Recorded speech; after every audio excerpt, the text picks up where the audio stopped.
even a little more than the daily max can harm the liver.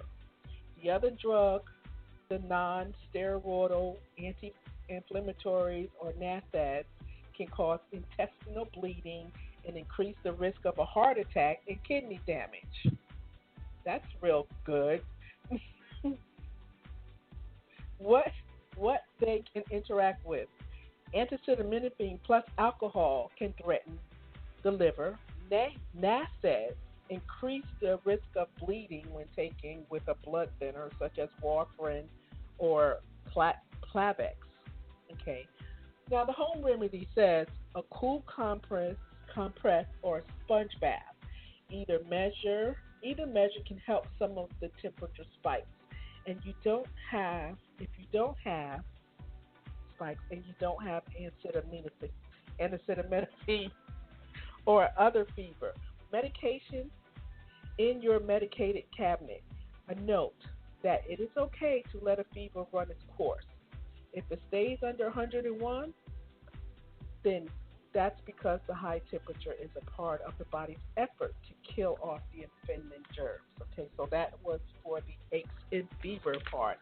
Now, back to our question. Antibacterial soaps are a good way to prevent cold and flu germs from spreading. Did you say it was true or did you say it was false? If you said it was true, you are absolutely wrong, according to Consumer Report. Consumer Report says it's false.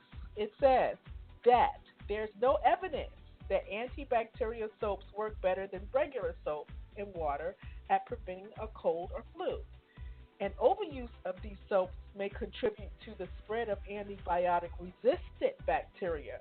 For that reason, the FDA ordered manufacturers to stop using 19 antibacterial agents, including the most common ones are triglycerin something and also triglycerin. It's TRCLOSAN in all soaps by September 2017. But manufacturers are still allowed to sell products with antibacterial compounds not on that list, such as, well, it's just not allowed to sell it on the list. Let's go ahead to question number 4. Question number 4 says, a person can spread a cold or the flu even before they show symptoms. Is that true or false? A person can spread a cold or the flu even before they show symptoms. Okay, now let's go to the next one. It says congestion over-the-counter drugs. You have the Afrin, the nasal spray, the Vicks Sinus severe nasal spray, Sudafed, the Sufferdrine PE, the Equate congestion, the Sudafed 12-hour, and the Vicks Vapor Rub, Mentholin. How effective are they? The sprays work within minutes, faster than pills. Topicals can improve the flow of air through your nasal passages. What are the risks? Topicals can irritate the skin. Sprays can worsen stiffness if taken longer than 3 days. Oral meds can raise blood pressure, cause insomnia, heartbeat abnormalities, tremors, anxieties, and hallucinations, and worsen glaucoma, thyroid disease, and symptoms of enlarged prostate. Okay. What they can interact with. Oral drugs combined with older antidepressants such as Issacar, Boxin, are more likely may side effects more likely, and they should not be taken together. Okay, so what do they have for the home remedies?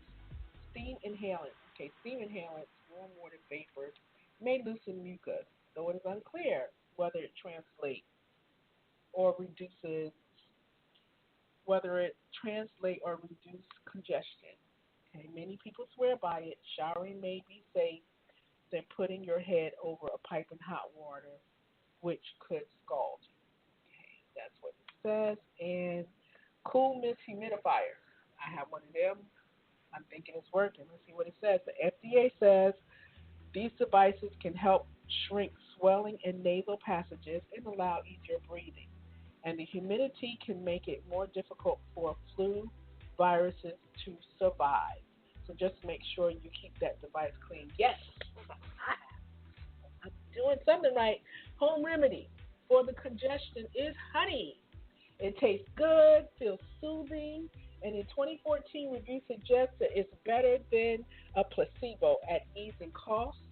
Add a teaspoon or two to a cup of tea and consume it straight off the spoon, or you can have it straight off the spoon. Don't worry, okay?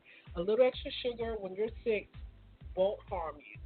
But one caution, honey can contain the bacterium. Now they're going to mess it up. Whatever this is, bacterium clostridium, which in rare cases can damage muscles and nerves in babies. So don't give it to infants younger than a year old. So I could live with that. I could live with that. Also, home remedy for that is chicken soup. Chicken soup. Modern science provides some backup for chicken soup's reputation for easing congestion, cough, and sore throat. Research suggests that it may inhibit the builders of neutrophils, white blood cells that trigger the body's inflammatory response and contribute to the aches and pains that accompany the cold and flu.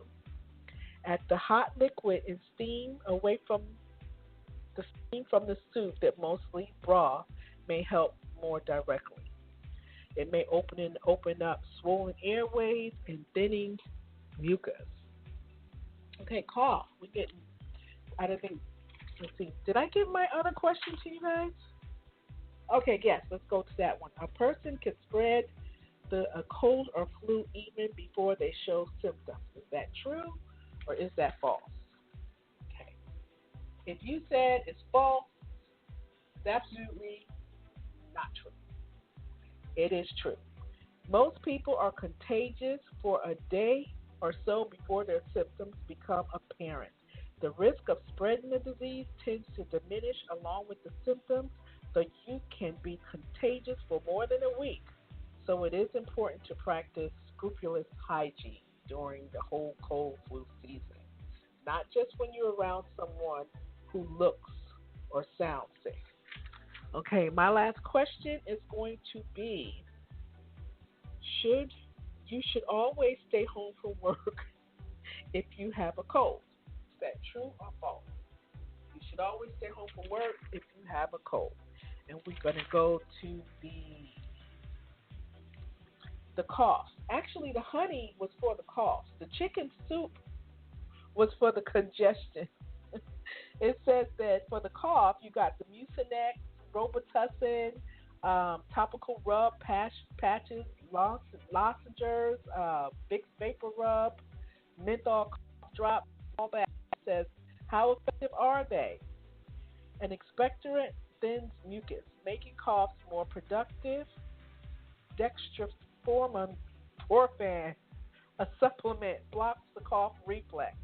Vapors from topicals can feel soothing, but it's unclear whether any cough or drug reduces the episodes of coughing. What are the risks? Topicals can trigger rashes and burning sensation. Oil drugs can lead to nausea and make you sleepy. High doses of dextromethorphan can cause rapid heartbeat, loss of coordination, and hallucination. What they can interact with, cough suppressant can cause increased sedation when taken with narcotics, sleeping pills, some antihistamine, or alcohol. That's the one that says you use the honey for, so my bad on that one. Runny nose and sneezing, over-the-counter drugs. We have Benadryl, Allergy, Alacor, Allegra, Claritin, Alivert. How effective are they? Very. When symptoms from allergy, when symptoms stem from allergies, but a 2015 review of 18 trials concluded that the drugs have little benefit when symptoms are from a cold. See, I was told to take those things because they're supposed to they help better with the cold. What are the risks? Drowsiness, nausea, blurred vision, difficulty urinating, and um, di- diphenhydramine impaired coordination. What can they interact with? Taking chlorpheniramine and diphenhydramine with narcotics, sleeping pills, or alcohol makes sedation more likely. Taking them with certain antifungals and antibiotics increase your risk of side effects. What's a good home remedy? Honestly, there's not much more you can do besides stocking up on tissue. But no, a runny nose and sneezing help rid your body of the germs. If you find yourself without tissue on your hands, sneeze into your elbow so that the germs don't end up across the room affecting innocent bystanders. And that happens a lot in the restaurants. And it has some more for sore throats and stuff, but you know what? I'm out of time. I gotta go. But I enjoyed talking to you about these things. I'm going to try to put some of these things up on my website. That just means more work for me. But I'm going to put some of them up on my website on the Lena's page.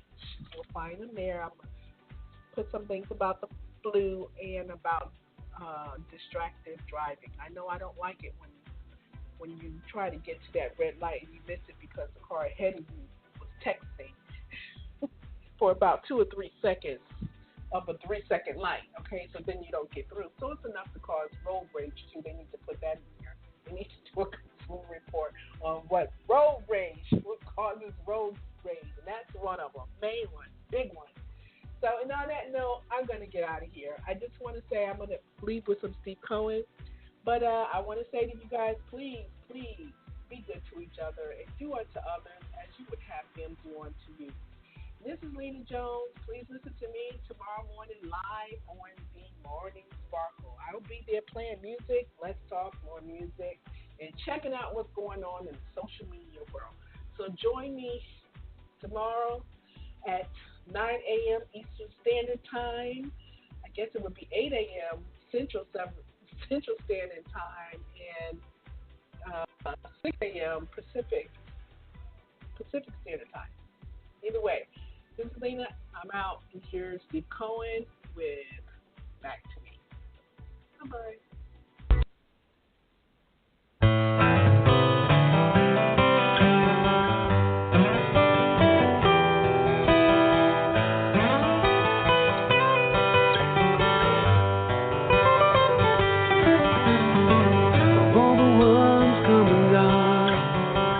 You're still the only one that holds a place in my heart.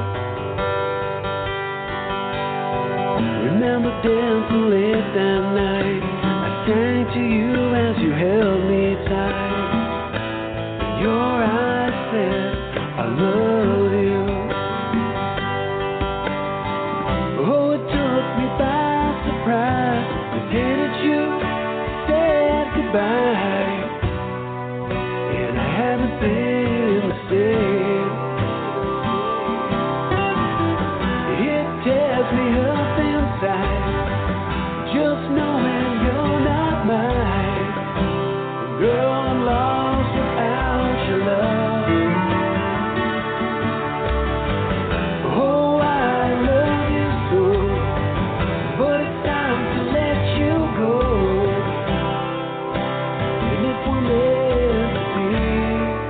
Life will lead you back to me.